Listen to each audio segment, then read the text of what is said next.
আসসালামু আলাইকুম, কেমন আছেন সবাই? চলে এসেছি আজকে মাছ ভুনার রেসিপি নিয়ে। তো মাছ ভুনা আমি এর আগেও করে দেখিয়েছি।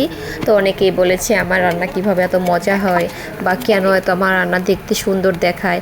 আমি যেটা করি, মাছ ভুনা করলে আমি অনেকগুলো তেল আর অনেকগুলো পেঁয়াজ দেই, কারণ হচ্ছে মাছ ভুনার মধ্যে তেল আর পেঁয়াজটা যদি কম হয় তাহলে কিন্তু ভালো লাগবে না।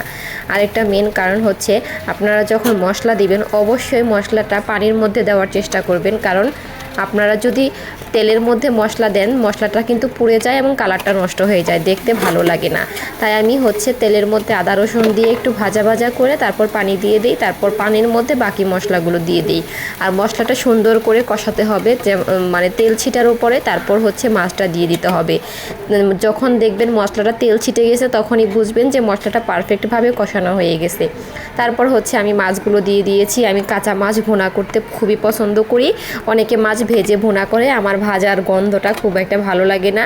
ওই ভাজা মাছটা তরকারিতে দিলে আমি খেতে পারি না, তাই আমি কাঁচা মাছই একটু ভুনা করে খাই। আর যখন কাঁচা মাছটা ভুনা করবেন অবশ্যই একটু পানি দিয়ে একটু বেশি করে কষিয়ে নিতে হবে, কারণ কষানোটা কম হলে কিন্তু খেতে ভালো লাগবে না, কাঁচা কাঁচা থেকে যাবে। তারপর ভুনার মধ্যে তো টমেটো হলে না হলে তো ভালোই লাগে না, টমেটো দিয়ে ঝুল দিয়ে বসিয়ে দিলাম। তারপর হয়ে গেল আমার মাছ রান্না। যতটুকু ঝুল রাখতে চাবেন ততটুকুই জাল করে নেবেন।